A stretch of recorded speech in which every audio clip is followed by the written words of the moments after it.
آپ کو یقین ہے کہ جلسہ ہو جائے گا؟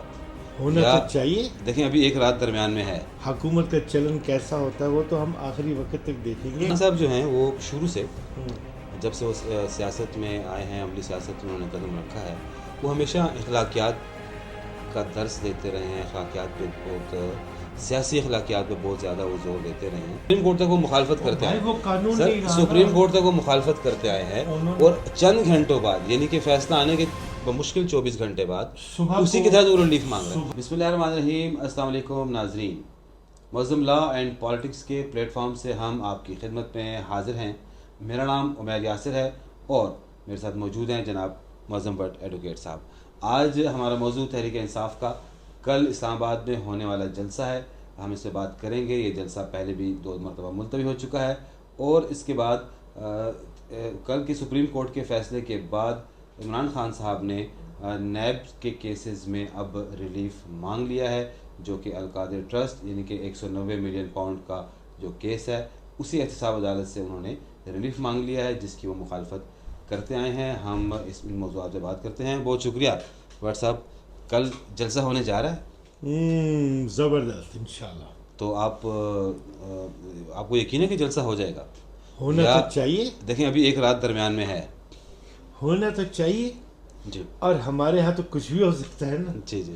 آخری پل میں بھی بہت کچھ ممکن ہے. جی میں اسی لیے کہہ رہا ہوں ایک رات ابھی رات درمیان میں ہے. سو اسٹیبلشمنٹ کیا برتاؤ کرتی ہے، حکومت کا چلن کیسا ہوتا ہے وہ تو ہم آخری وقت تک دیکھیں گے. جہاں تک ہماری تیاری کی بات ہے، پی ٹی آئی کی بات کر رہا ہوں، تو وہ تو بہرحال یعنی کہ ہر صورت جلسہ ہوگا. یہ وہی ماحول ہے جو 22 اگست کے جلسے کے لیے تھا.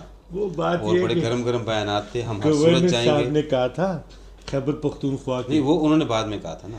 لیکن پہلے جو کہا تھا کہ ہم ہر صورت جلسہ کریں گے اور کارکن یہاں سے روانہ ہو جائیں. علی امین صاحب بھی بڑے جڑے گرم گرم بیانات دے رہے تھے، لیکن پھر علی امین صاحب نے ہی وہ جلسہ دیکھو علی امین کے پر وہاں پہ جل جاتے ہیں جہاں پہ عمران خان کا حکم صادر ہوتا ہے. جی.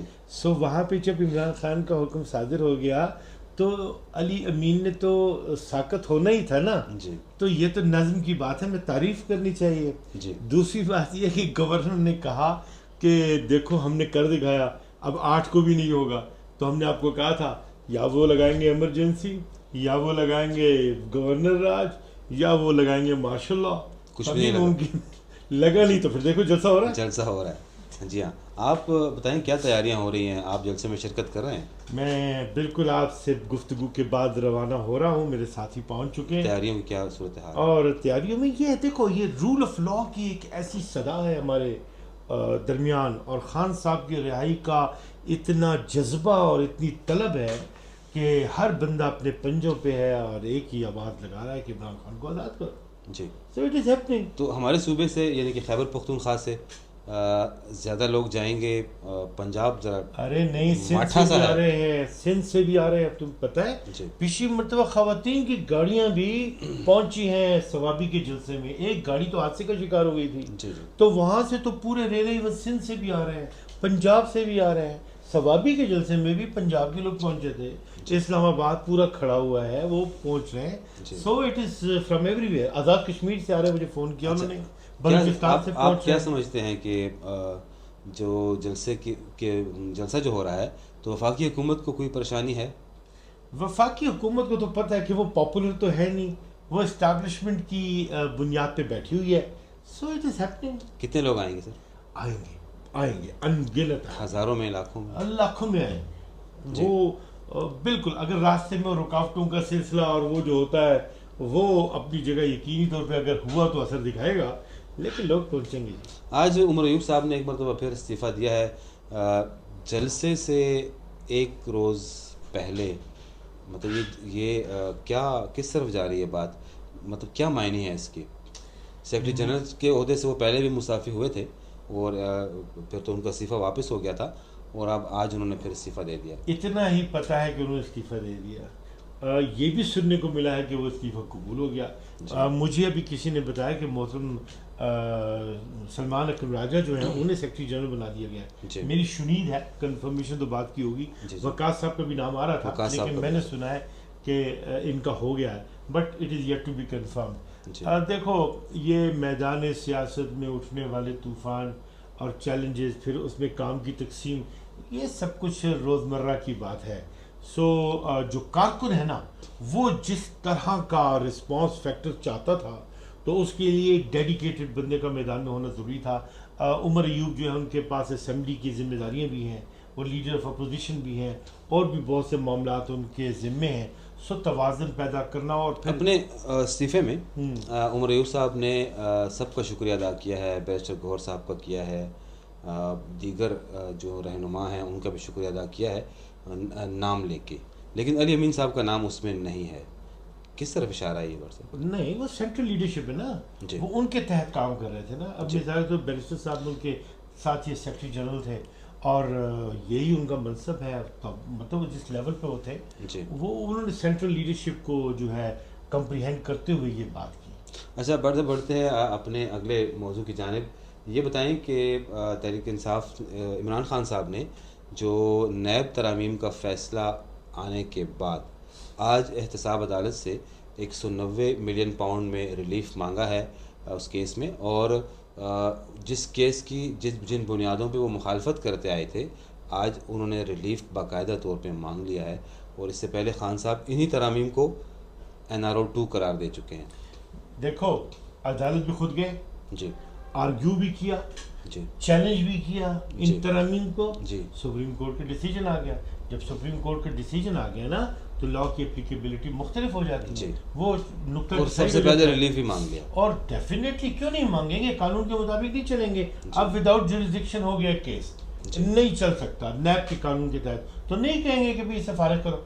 یہ تو طریقہ کار ہے نا قانون کا. پہلے چل رہا تھا تو کنٹیسٹ کر رہے تھے، اب جب اختیار ختم ہو گیا تو کہا کہ اختیار ختم ہو گیا. تو یہ تو لا ہے نا. خان صاحب جو ہیں وہ شروع سے جب سے وہ سیاست میں آئے ہیں، عملی سیاست میں انہوں نے قدم رکھا ہے، وہ ہمیشہ اخلاقیات کا درس دیتے رہے ہیں. اخلاقیات پہ بہت، سیاسی اخلاقیات پہ بہت زیادہ وہ زور دیتے رہے ہیں. لیکن آج یہ جو اب اس کو قانونی کہہ کے تو آپ اس پہ اپنے آپ کو مستثنا نہیں کر سکتے نا. کیوں کہ جب وہ ایک چیز کی ہمیں عدالتوں تک، سپریم کورٹ تک وہ مخالفت کرتے ہیں، وہ قانون سر نہیں رہا، سپریم کورٹ تک وہ مخالفت کرتے آئے ہیں، اور چند گھنٹوں بعد یعنی کہ فیصلہ آنے کے بمشکل 24 گھنٹے بعد اسی کے تحت وہ ریلیف مانگ رہے ہیں، جس کے تحت وہ دوسروں کو کہہ رہے تھے کہ آپ NRO لے رہے ہیں ان ترامیم کے بعد. وہ بھی تو دیکھیں وہ بھی پارلیمنٹ کا فیصلہ تھا. میرے بھائی، دن کے 24 گھنٹوں میں ایک وقت ہوتا ہے صبح سحر کا. جی، آپ سحر کو سحر بولیں گے، جی، شام کو شام کہیں گے، جی، تمازت کو تمازت کہیں گے، حالات کو حالات کے مطابق دیکھیں گے. جس وقت تک وہ سامنا کر رہے تھے تو اس لیے کر رہے تھے کہ لا موجود تھا، اور وہ تو اس سے پیچھے نہیں ہٹ رہے تھے، سامنا کر رہے تھے. تب تک تو بریت کی بات کی نہیں. اب تو وداؤٹ جوریسڈکشن ہو گئے. نیب میں جو کیسز چل رہے تھے، اب ہمارے کئی کیسز چل رہے ہیں، تو اب جب یہ امینڈمنٹ آ گئی تو وہ کیسز وائنڈ اپ ہو گئے وہاں پہ کہ وہ جی اب نیب نہیں دیکھ سکتا. یہ لیگل پروسیجر ہوتا ہے، اس پروسیجر کو فالو ہونا ہوتا ہے. یعنی کہ اس لیگل پروسیجر کے تحت خان صاحب نے خود کو بھی انہی لوگوں کی صفوں میں کھڑا کر دیا ہے جو اس سے پہلے ایسے ریلیف لے چکے تھے. NRO الزام مانا تھا. دیکھیں انہوں نے خود کو ان کی صفوں میں کھڑا کر دیا. اس سے پہلے وہی اب جس ریلیف میں وہ تنقید کرتے تھے آج وہ بھی ریلیف لے لیں. ایسے مت کرو نا. دیکھو جی، وہ کیس کر رہے تھے اپنے آپ کو بے گناہ ثابت کرنے کے لیے. جی، ایسے ہی کنٹیسٹ کر رہے تھے نا. وہ تو انہوں نے یہ کہا تھا کہ میں اس میں شریک ہوں، میں نے کوئی جرم کیا، کیا کہا تھا؟ نہیں کہا تھا. عدالت بھی وہ گئے، سامنا بھی کر رہے تھے. آج انہوں نے کہا ہے کہ میں مجرم ہوں، مجھے معاف کر دیں. وہ تو پہلے بھی کہتے تھے کہ معصوم ہوں، اور اب بھی وہی کہہ رہے تھے. ان کی بات میں تکرار کی طرح. تو سر دوسرے جو رہنما ہیں دوسری جماعتوں کے جو اس سے پہلے بھی ایسے ہی قوانین سے ریلیف لے چکے ہیں، انہوں نے بھی کبھی خود کو مجرم قرار نہیں دیا. قانون سازی کے تحت بھی انہوں نے ریلیف لیا. انہوں نے کبھی بھی خود کو تو مجرم قرار نہیں دیا. گزارش یہ ہے فرق تو پھر کچھ نہ ہوا نا. ایسا تو مت بولو. سپریم کورٹ کے فیصلے ہیں. جی، سپریم کورٹ نے اپنے فیصلوں میں کرپشن کے الزامات کو تسلیم کرتے ہوئے انہیں سزائیں سنائی ہوئی ہیں. جی، آپ کیا بات نہیں، وہ تو اقامہ کا فیصلہ ہے. اقامہ کے اس سے پہلے بھی وہ کرپشن کے فیصلے نہیں، وہ پاناما کی بجائے اقامہ کا فیصلہ. نہیں، فرسٹ جو ان کی ریموول ہوئی تھی نا غلام اسحاق صاحب کی دورانیے میں، وہ ججمنٹس اٹھا کے دیکھو. یہ تمام چیزیں اسٹیبلش فیکٹس ہیں.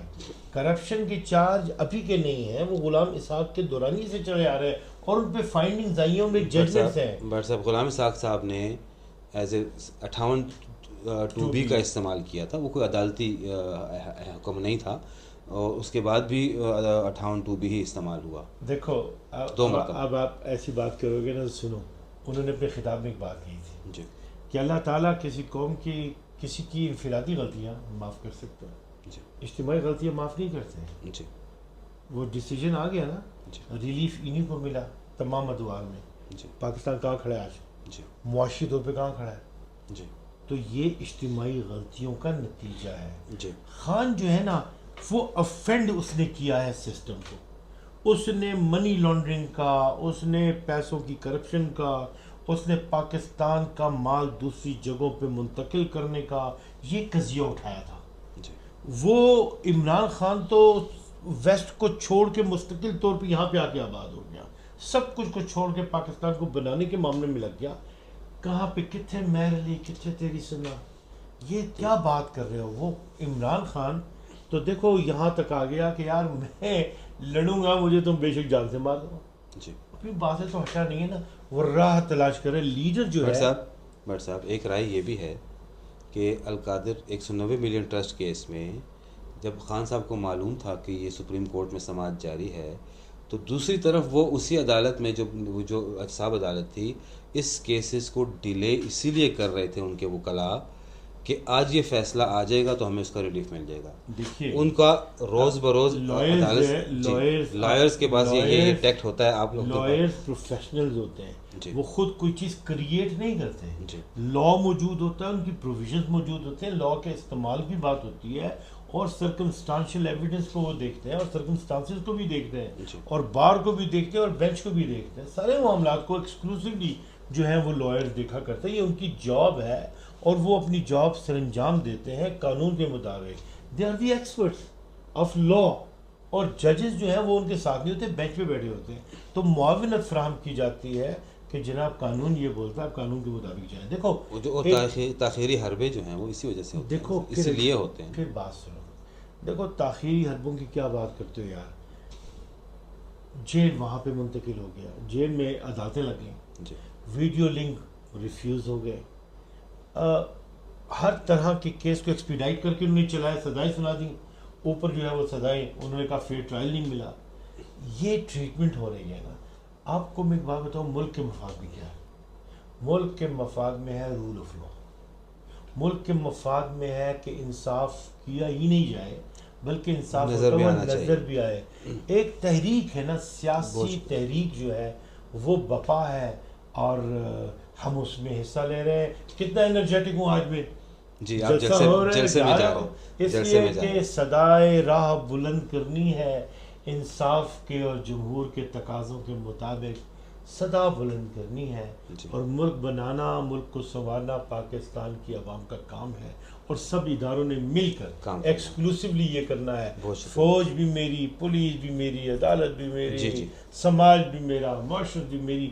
ہم سب مل کے ہی پاکستان کو بہتر بنا سکتے ہیں, ہم سب مل کر ہی یہ پاکستان کو بہتر بنا سکتے ہیں. موج بڑھے یا آندھی آئے, دیا جلایا ہے.